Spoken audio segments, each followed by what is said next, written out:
All right, good morning, folks. Today is October 4th, 2024. This is Coffee with Community Services, Alta California Regional Center's weekly service provider meeting. My name is John Decker, the Director of Community Services. As usual, we'll go over our agenda and introduce our staff. So, for our agenda today, we're going to have our sign of the week in Deaf Culture 101. We're going to give an update on the DSP stipend payments. We are going to give an update about our upcoming day and employment vendor forum. We have updates about rate study and the service provider directory that we want to share. We are going to talk about our newsletter that is out. We're going to go check out the Department of Developmental Services updates that they have for the master plan. We're going to go over the ARCA, Association of Regional Center Agencies updates. They have some end of the year legislative updates. We have some upcoming conferences, Supported Life Conference and the CAPED Conference. I believe I'm saying that right. We got a spotlight. I think I made Rudy you're a co-host, I believe, for our spotlight. And then I'm going to see if we have any, if Rhonda's on, we can learn about our housing access services training that just ended. And let's see, and I'll jump in the chat real quick. And so if there's any additional things that you are interested in having discussed today, please don't hesitate to reach out in the chat and we can put that in there. For staff, good morning. I see Alicia is on and our new staff Mason is on as well. Good morning. And I see Tom and Jaslyn from Community Services and our manager Helen is on. And Carly and Alejandra and Ethan and our lead community services specialist Jason is on. And Michael Mercado is on. Good morning. And Hubert and our quality assurance and compliance manager Scott is on. Shauna is here this morning from Community Services, as well as Beverly and Christy, Jolana, Jessica, and Odelia. And good morning to our manager, Jordan Eller, as well, from our Specialized Services and Supports Unit, as well as Aleja and Chris and Rihanna and Kylie from our Community Services Department. And of course, Zach got on camera just in time for me to introduce my assistant, Zach, as well. Aleja, you are famous. You may have seen the most recent post on Alta Regional social media was Aleja and I giving a tour to some students from North Korea, or excuse me, from South Korea that visited Meristem recently, and we were able to give them a tour. So, all right, let's jump over to Michael first in our agenda.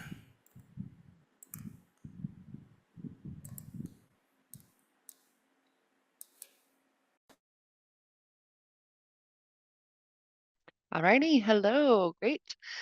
So today we are in October now, and we're getting excited for the holidays. We have Halloween and Haunted House for our sign of the week. For Halloween, you start with your hands like this. It's almost like putting a mask on, and then you peek through the mask. That's the sign for Halloween. You typically do the movement twice. Halloween. Secondly, we have a haunted house for our second sign of the week.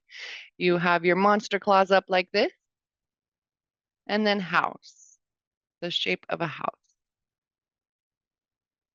So monster claws and house for haunted house. So make sure you have those two movements with house. Good job, everyone. Happy Halloween. So for Deaf Culture 101 today, there is a phrase that you may have heard called deaf gain. And you might be wondering, what exactly does that mean, deaf gain?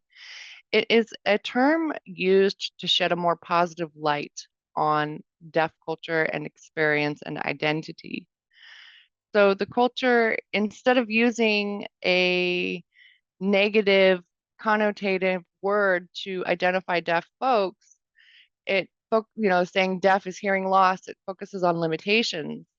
But deaf gain actually relates more to the creative, visual, expressive, and other aspects of that bring the benefits of being deaf into the frame.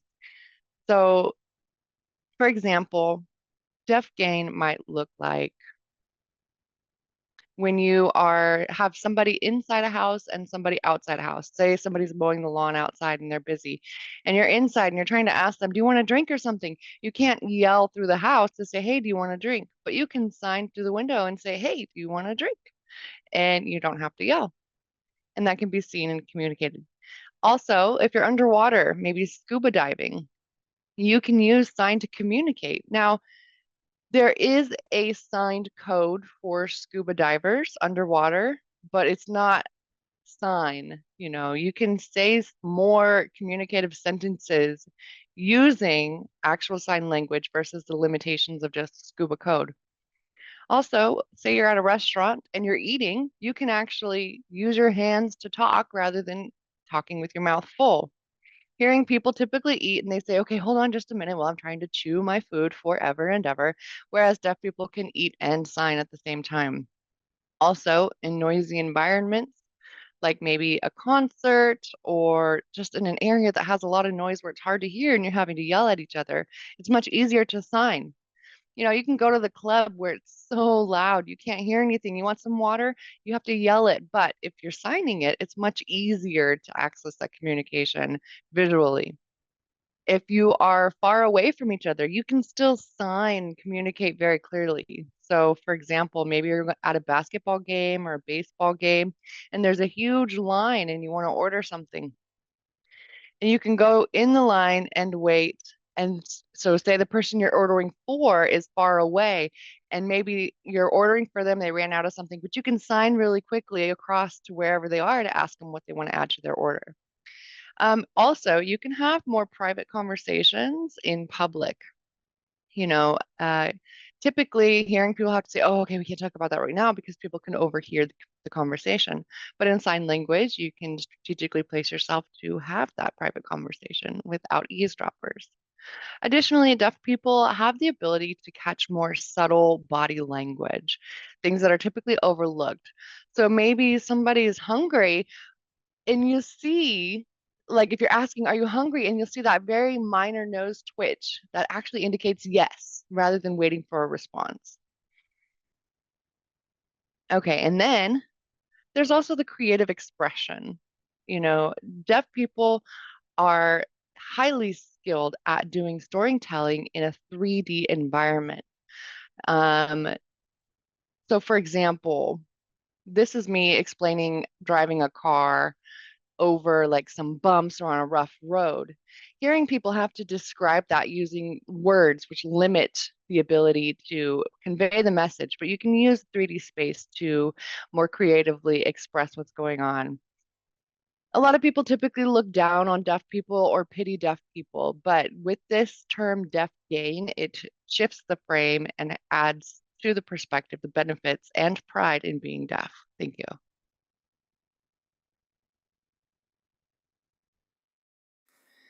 Excellent. Thank you very much, Michael. Also, this is a great opportunity for Michael to put his contact information into our chat box. If you are ever interested in Michael to come out to your agency to meet with you and your staff, we are happy to have him come out and visit with you. We will provide the interpreters. Please take advantage of having Michael out in person. I know he is a great trainer via a Zoom meeting, but in person, it is definitely something that we think you will appreciate. Michael has been providing trainings for our management team as well. And again, some of them are on here. It's just different in person if you get that opportunity. So please take advantage, folks. And thank you again, Michael. All right. So let's see, Rudy, career to college. Are you ready to go? I can make you, or you can share your screen if you'd like, or just take it Oh, away. this is fine. My name is Rudy Meza. I'm going to be glancing down a little bit because I made some notes. Uh, I'm the College to Careers internship and job developer at Sacramento City College. I've been working for the program about off and on for about nine years. I work with Tasneem Sa. Some of you may recognize that name if you might have worked with her in the past. Uh, we're a program that we receive referrals from Alta, from DOR, from Tasneem goes out and does recruitments. And the idea is to bring the students into the college, create an academic program for them based upon assessments done through DOR. And we help them through their academics. They have an ed coach. Each student has an ed coach. And we kind of go through phases. Program is kind of designed to run about 3 years. So the first year or two is for academics. And then as they proceed or progress through their academics, we get to know the students, little things that we need to know so that when they get to the third phase or the third year, and we start looking at job placement, we go through what's called the job preparation phase, where we go through application preparation, interviews, job search, getting to know what you really want to do. If transportation is an issue, are there some organizations or businesses in your area that I can contact and talk to them about our program, and then refer them for job openings. The other thing that we do in this phase is we do what's called we have paid and non-paid work experience positions. We work with some of the local nonprofits like La Familia, Asian Resources, Fulton Cordova Community Partnership, and they have both an out-of-school and in-school youth programs, 18 to 24 and 18 to 21. And so we work with them for placement. And then if they're in the paid activity, of course, they receive minimum wage. We always make sure that the students know that whatever income they receive, if they're receiving Social Security, that they must report it to SSI because it is a wage. So as they progress through the program, they can go through 1, 2, 3, or 4 different work experiences. And sometimes a student will come in and have one thing in mind, and sometimes it's based upon the parents wanting the child to be in a certain training. And as we go through the program, we realize that this person really doesn't want to do that, and we refocus and redirect, and then maybe change their major.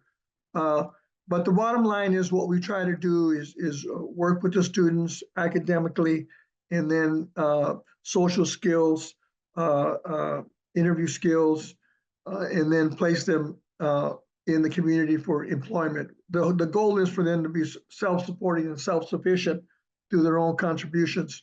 And in a nutshell, and I've really condensed my notes here, in a nutshell, that's kind of what we want to do. Bring them in, teach them to socialize, be a team player, understand work-related issues, their rights, and then assist them in determining where they want to, what is their goal, what is their job goal. Sometimes I'm not sure about many of you, but you know, I was talking to students the other day, and I told them that I started out working in the fields, pulling the weeds in the tomato fields. And I talked about the different progression, different jobs I've held. And here I am today in a whole different profession. But the idea is that you can start out in one direction, and there are many roads as you move forward. So keeping that in mind, and nothing is a failure, it's a change of direction. And so that's what we kind of try to emphasize. We focus on getting to know the student as best as we can. In the beginning, we have them fill out kind kind of I don't want to call it a form, but that's exactly what it is. It's called Getting to Know You. And we ask different questions about what do you like to do, what don't you like, how do you like to spend your private time, your quiet time, what do you look to do, how do you find that quiet time? And so that way, as they progress through the program and we get to the job placement phase, we may find out that they don't want to be around a lot of loud noises. So we certainly wouldn't place them within a business where there's a lot of racket going on, a lot of noise. I had one student where we placed him at FedEx, and he was going to be a package handler, and there was just too much going on, a lot of directions being shouted and things like that, and so it wasn't a good fit. So of course we took him out of there and redirected him to another occupation position. And again, a lot of times the placements we hope are going to be a good fit.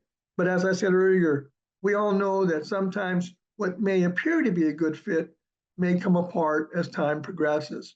So we stay in touch with them. After they're placed and a closure letter is done, we still stay with them for 90 days before they can be actually closed out. We've worked with, here recently, we've had three placements, one with FedEx, one with the Department of Consumer Affairs, State of California, and then one with Raley's. So those are the different types of businesses that we work with. Now, I want to point out, like the last one, the one with Raley's, that young lady wants to be a librarian or a library assistant. So I met with her last night in the evening after her work shift, because we've not lost her direction. I've connected her with the director of the library on Arden Way, and they're meeting right now once a week for her to practice mock interviews with a librarian. What kind of questions would they be asking? So her goal is to be a library assistant, and even though she's working at Raley's, it's a very good job. She's not lost hope for what she really wants to do, and we don't want to distinguish that goal.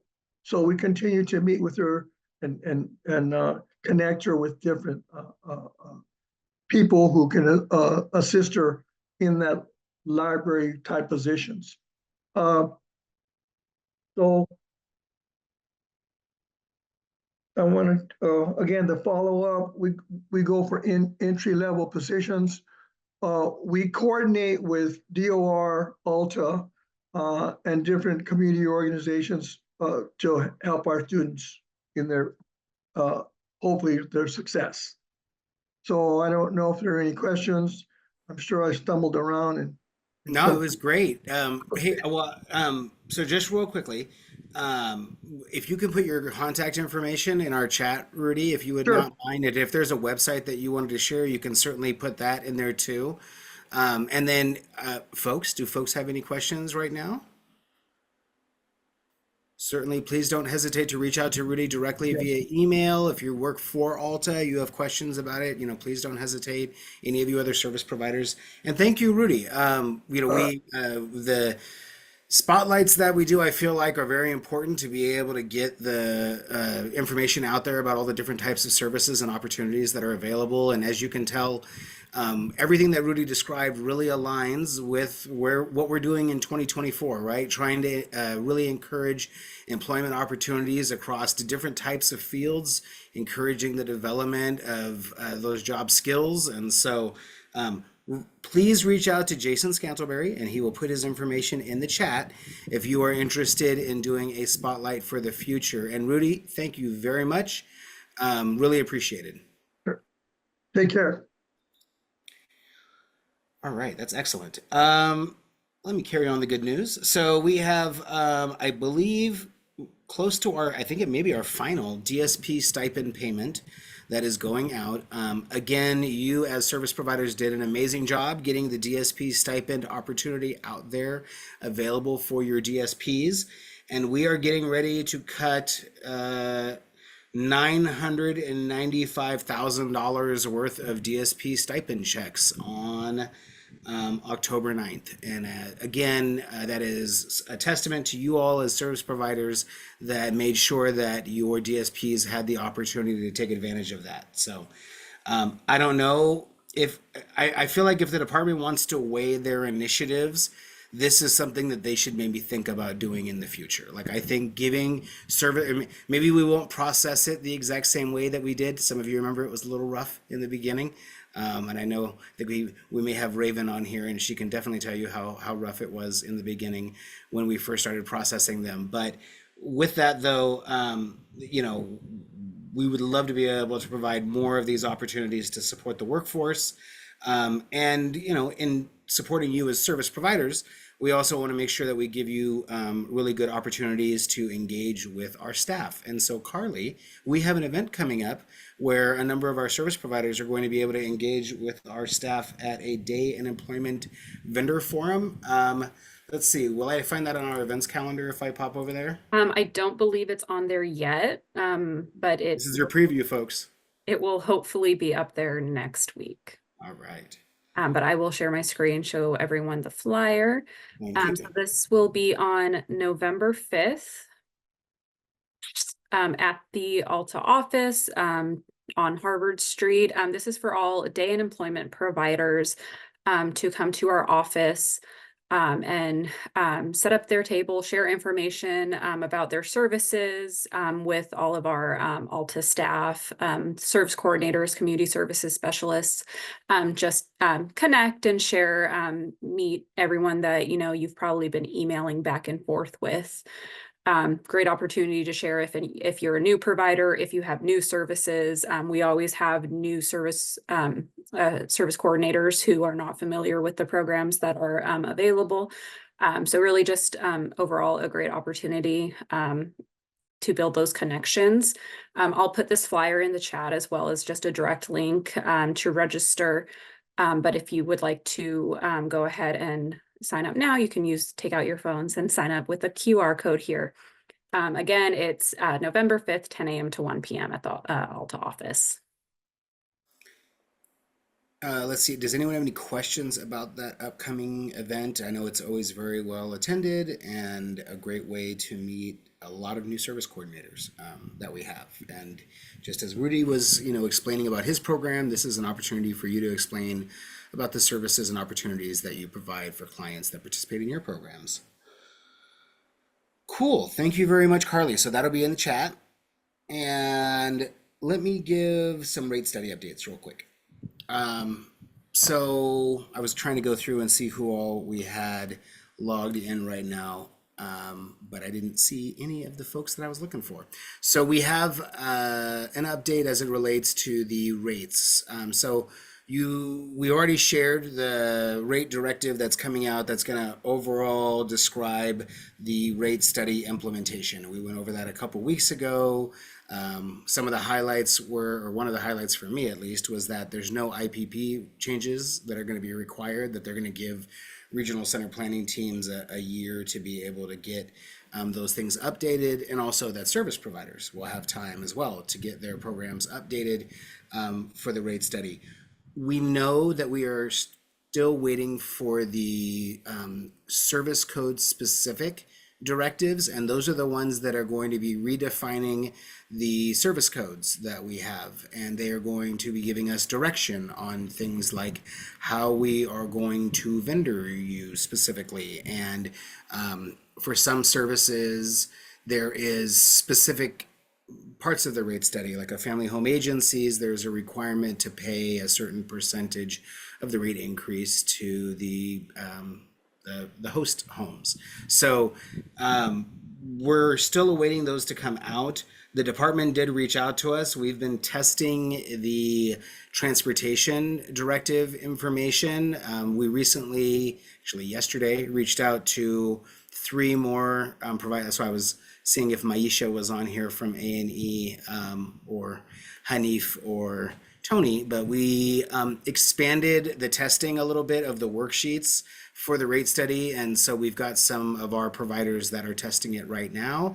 Hopefully we can get all of that feedback back to the department, because we know that they want to try to get the transportation directive out as soon as possible. So the only update I have is that at least the department is trying to get direct feedback from service providers about it, which is very encouraging, because I think then that will make it easier to use when we go to actually utilize the workbooks. To explain the workbooks again, the workbooks are something that has existed for the rate study implementation since it started, and it's what we utilize to be able to look at what your rates were.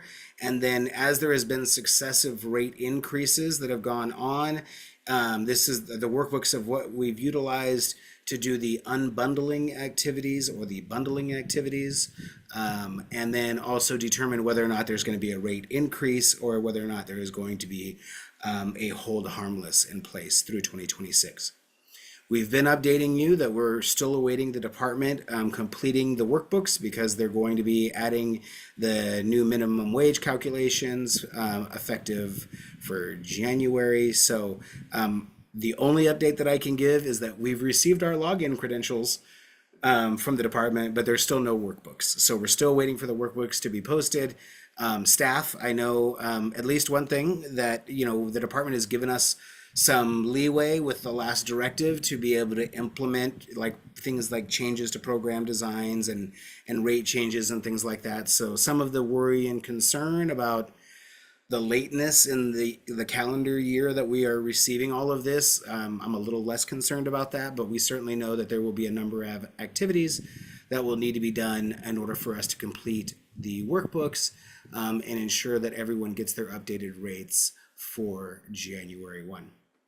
Part of that is ensuring that people have logged in and completed the service provider directory. And so we are going to be receiving updates from the department because they gave the October deadline to get the service provider directory updates in. And so the department will be providing us those updates so that we can calculate that. And I'm going to just real quickly share my screen and direct folks to where they can find some of the detailed information related to this. And you're certainly welcome to ask a question as well, if needed, in the chat, or you can unmute and ask. But I'm going to just share my screen real quickly here so that you have all the information that we have. All right. So this includes the updated information related to the service provider directory. I was gone last Friday. I believe Michelle Duchesne went over with folks the new incentive payments that the department has published related to completing the service provider directory. We hope that everyone gets the service provider directory completed. The specific information related to the, you could tell what I was looking at last, but related to the incentives is contained in here. And so just want to make sure that folks, and I will stop sharing my screen real quickly.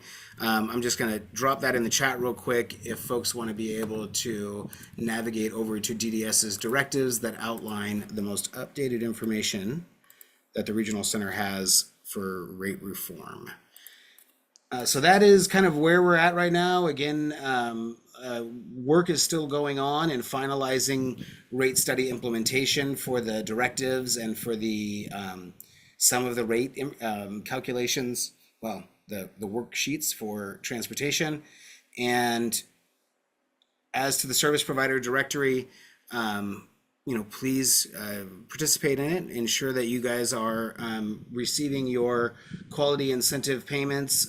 Again, this will allow you to qualify to get the final 10% of the rate study increases, and additionally those other payments that they've now put in place as well to incentivize you to do this. So hopefully we get everyone on there.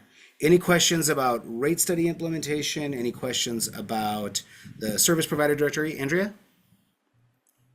Yeah, so I guess maybe this is just an out loud question to other folks. The next step for the provider directory registration is that we should be receiving an email from somebody to register.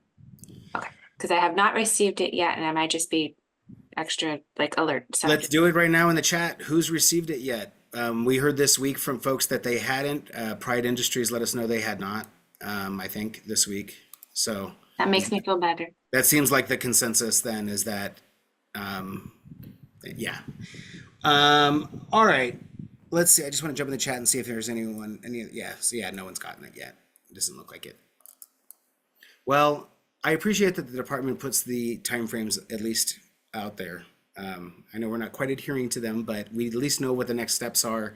And as I said, with that last directive that kind of gave service providers and the regional centers some time to do the implementation after January 1, which we just didn't know what that was going to be. I think we're all going to get through it, and we're going to ensure, because one of the big concerns was that if we needed to rush through some of these activities, for some of you providers that might be under like a service code 055, and wondering what the transition is going to be, what your new service code would be, what rates are available. There's a concern about us having to rush through that. But now it appears we've got the ability to kind of retroactively make those changes. And additionally, the department is not going to make the changeover agreement challenging, meaning we don't need someone to write a big program design addendums, sometime over the holiday break so that we're good for January 1st. We do not foresee that type of thing happening. So any other questions or anything as it relates to the rate study implementation? All right. I feel like this is going to be one of those wait, and then rush type things, but we'll see how it goes towards January. All right.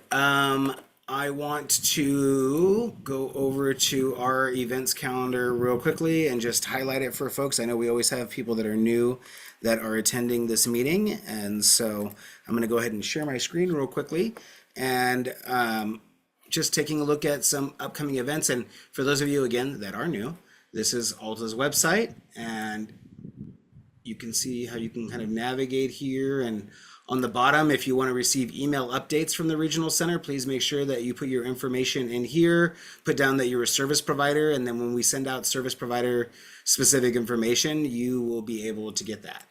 And then I like to click on the news and events and pull up our event calendar. So we have our news and events here and our event calendar.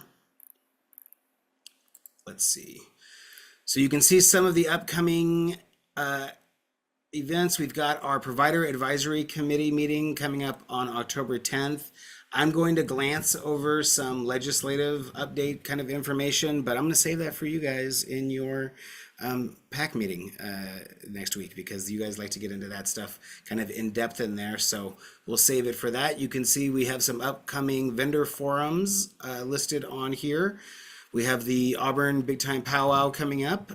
So please just take an opportunity, take a look at what we have in our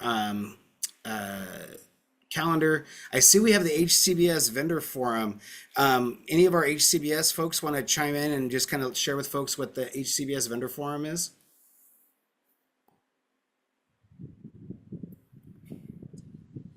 Hi, John. I think that we had moved that to once a year, actually. Ooh. So it was supposed to be removed from our calendar. Maybe that's why I was so surprised to see it there. All I right. was fun. also surprised to see it there. I will Very make sure good. that that gets updated. Thank you. Oh, cool. I thought we had a special topic that I wasn't aware of for that one. Okay, very good. We do have our community meetings as well, so please take an opportunity to hear from our executive management team presenting at our agency community meetings. And I am now going to just pop over real quickly to this one right here. Let's see. So do we have any Pride Industries folks that are around that might want to talk about their upcoming event?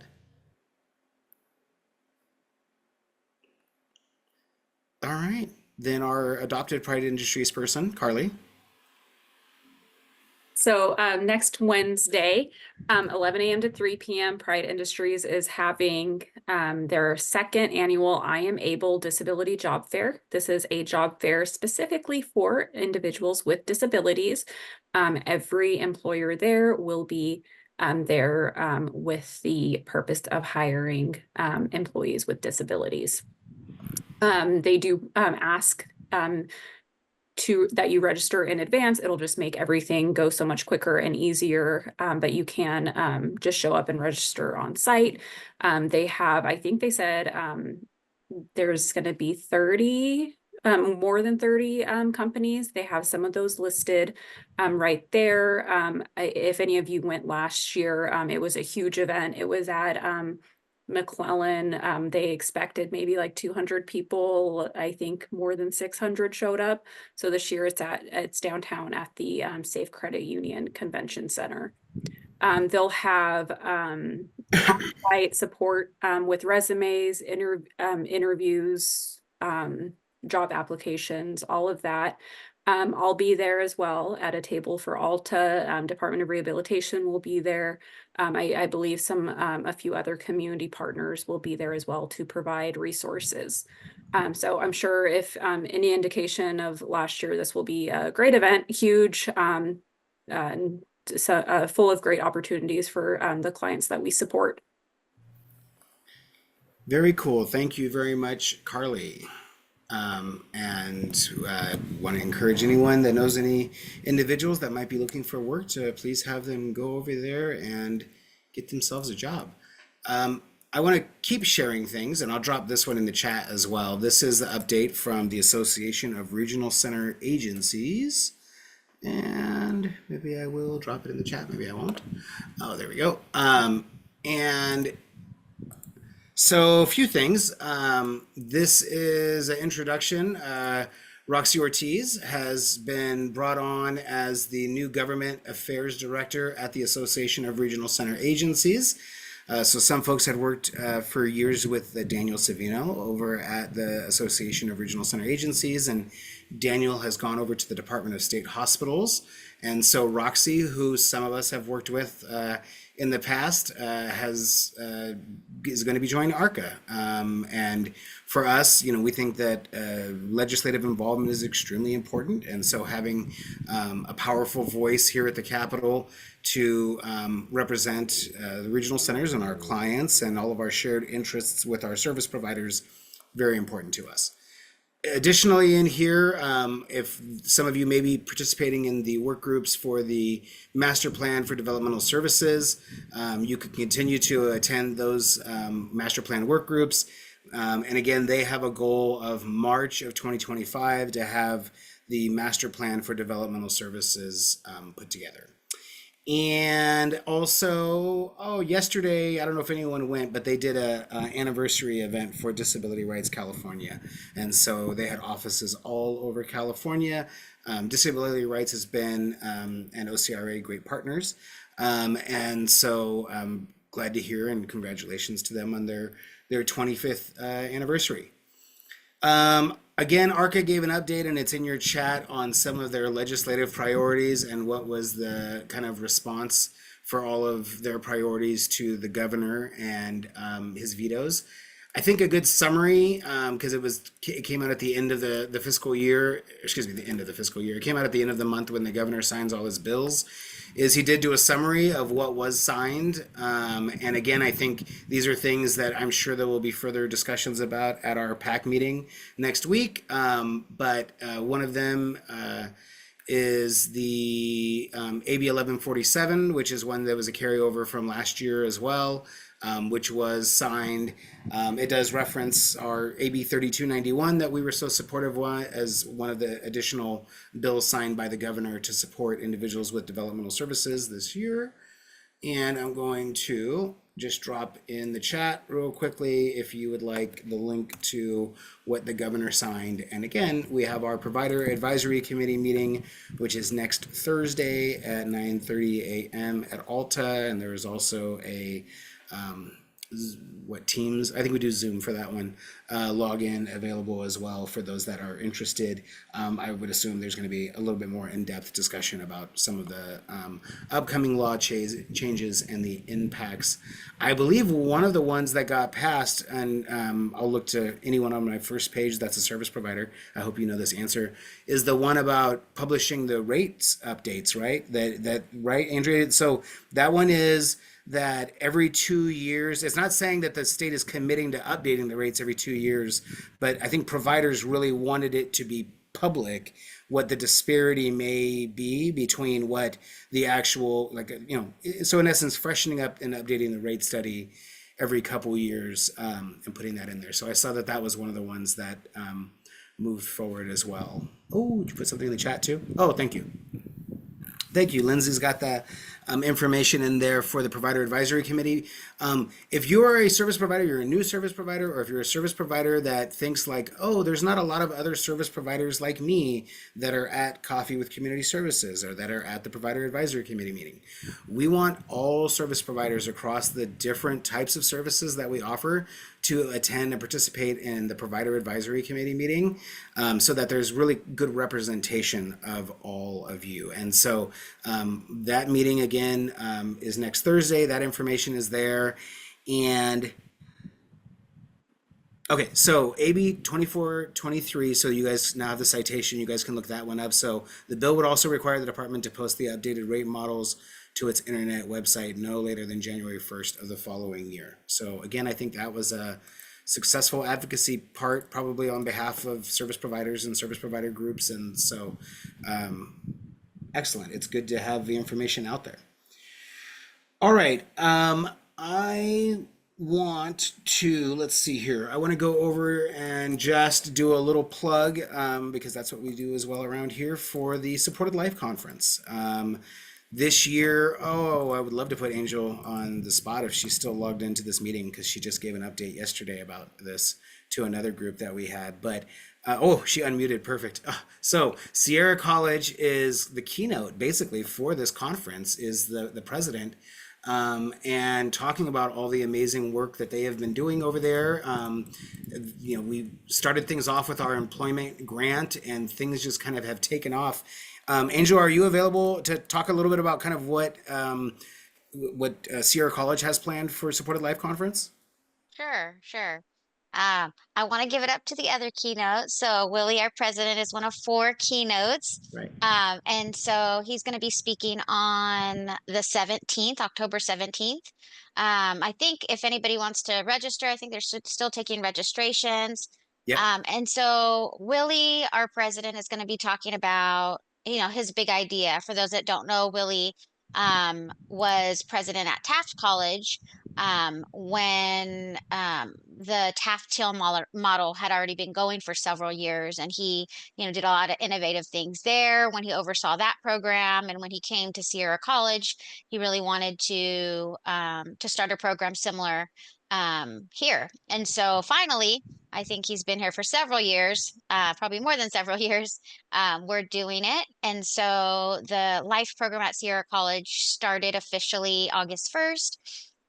And so Willie's just going to be talking about, the investment, the passion, the commitment that Sierra College has to students with intellectual and developmental disabilities, and talking about some of what we're doing, and maybe give some ideas for other community colleges, other regional centers who want to start something similar.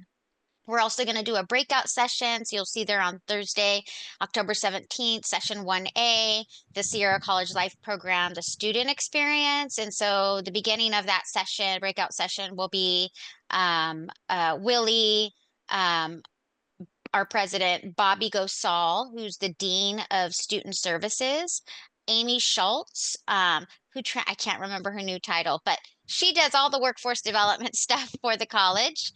So she's an executive dean now. Are going to be talking about strategy, are going to be talking about kind of how we did it, how others can replicate. And then for the second part of that session, myself, Dree, who is a lead staff of mine, and 3 students will be talking about the experience. So I'll be kind of framing how we plan on implementing the program, how we're implementing it now, how we're going to be adding to as capacity increases, as time goes on. Dree's going to be talking about what it is to lead the program, kind of what, their vision is. And then we're going to have 3 students who are going to be talking about their experience, which I'm really excited about. We have 12 students currently. And so I was really excited when these 3 students volunteered. So if you have any other questions, happy to answer them, but that's what's going on. So come to Supported Life. thank you very much. Again, we really want to encourage people to attend this. It's a local opportunity to really get a lot of great information. I saw Michelle Johnson is on, our Director of Client Services. Our Self-Determination Advisory Committee also is a co-sponsor of the Supported Life Conference as well. I think, right, Michelle? I am not certain of that, John. Oh, ooh, I gotta grab a different. I think I did gotta grab Jennifer for that one. But yes, I believe that we ended up doing a sponsorship for the Self-Determination Advisory Committee for Alta for the Supported Life Conference, so that we can have a Oh, few. I'm sorry. Yes, Yes. I'm sorry. I thought you meant for a different conference. Sure. So yes, they are, our SDAC committee is we did contribute some implementation fund monies to Supported Life Conference. Yes, and we will have a booth there. There will be a table. There will be some committee members there supporting SDAC and passing out information to the attendees. Excellent, thank you. And I believe as well, we got confirmation, Carly, we're going to be doing the DSP Collaborative there too. Yep, we will be there with the DSP Collaborative, sharing information. Yeah, looking forward to it. We'll see how quickly we can get Carly to order a DSP Collaborative tablecloth for the table. So we're excited about promoting the DSP Collaborative in this type of event. Last year, the keynote was Tony Anderson talking about the DSP Collaborative, and we did a breakout. And so it's nice to see these initiatives that we work on with Alta and our community partners being, so well represented in a big statewide conference like this. And the partnership with Sierra College has been special. We have really gone, I think, beyond our expectations in being able to figure out different ways to partner. Just this week, Willie was emailing me about housing opportunities and connecting with housing developers around Sierra College as well. And Rhonda will be putting together some meetings for us with those folks that work with Sierra College.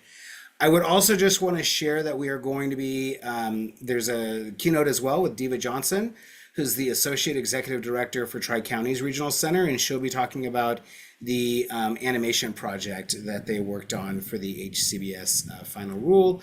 And of course, you can see Cody Clark and Joe Xavier from DOR also for the Supported Life Conference. So just want to encourage people, again, to participate in that conference.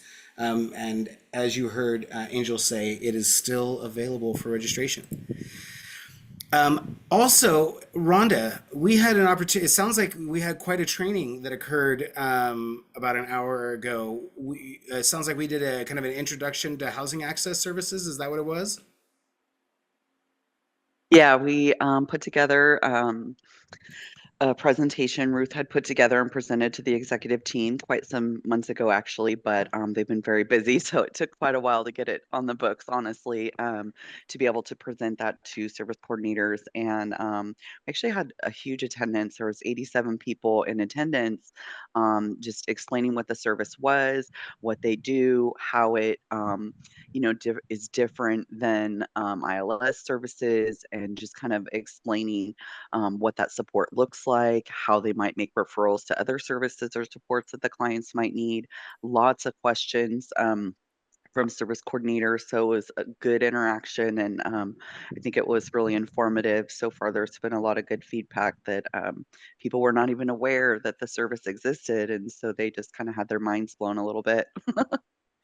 Well, and that's something that I'm always concerned about. I'm always concerned about us developing these new services, and there's just some people that aren't in the know, whether it's service coordinators or especially other service providers. And so I don't recall if we've done a housing access services presentation actually at Coffee with Community Services. So you guys have an opportunity to kind of fully understand what we envision housing access services to be. But let's have a talk about that, Rhonda, because I was seeing the service coordinator responses, and I was thinking it might be really good for people to be aware of just the extent of the support that people can receive through housing access services. And as we're bringing on on my own now as our second housing access services vendor.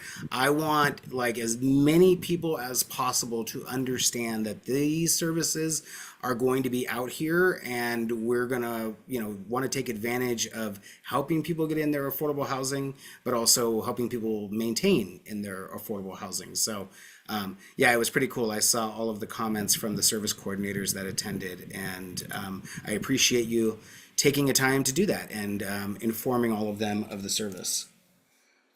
I do a lot of housing presentations, and when I explain to developers, when I explain even to the people in the legislature, or if I've sit in with the legislative folks when they're meeting housing access, people are just blown away about the ability to have that level of supports for people, because everyone knows how hard it is to find affordable housing, and also if you found it, how hard it is to actually get into it, actually move into it. And so not all regional centers have this service, and I know I'm meeting with the other regional centers next week, and this is one of our topics of discussion, is expanding the housing access services, because we have so many new service coordinators, but even if we had tons of veteran staff, the housing navigation, being able to find affordable housing, there's so many new things that are changing that you have to constantly stay up to date on. And the housing access services vendors are the ones that we really rely on for that. And so,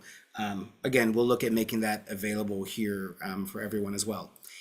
And I saw Andrea Kroom earlier. I think she's still on. I want to thank Andrea for hosting. We had, I don't think I've said it yet, but we had the opportunity to have some hosting for individuals that are over at UC Davis Med Center.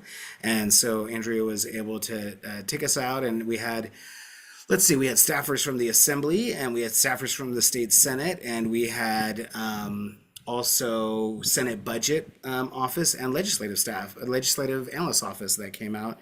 And them being able to meet individuals in person, see people talk about what their jobs are like for them, is very important for these people that are making the decisions at a legislative level to connect with the clients, and also to meet you as service providers. So with that too, I will say to Lindsay, thank you very much, Lindsay Daiba, who opened up the Film and Media at relatively short notice for the legislative analyst office to come and give a tour as well. Again, and then we also had an opportunity to go over to the hospital too, and be able to meet some clients and actually talk with the clients about their experiences and what they like about their work. And so I appreciate all of you service providers that answer the call when we reach out. As I said, Elijah and I are on the social media right now because we called up Miristem and said, hey, Miristem, can we do a tour of your program as well? So thank you to those of you that are willing to open up your programs and share with us, and especially share with the legislative staffers. Is very important for them. All right, and with that, yes. All right, so with that, if there's no questions in the chat, I hope everyone has a fantastic weekend. We will look forward to talking to folks next week. Hopefully we'll have more updates on rate study and all that other fun stuff. So have a great weekend, folks. Stay cool. It's still like 100 degrees. It's what, October, but take it easy. We'll see you guys next week. Take care.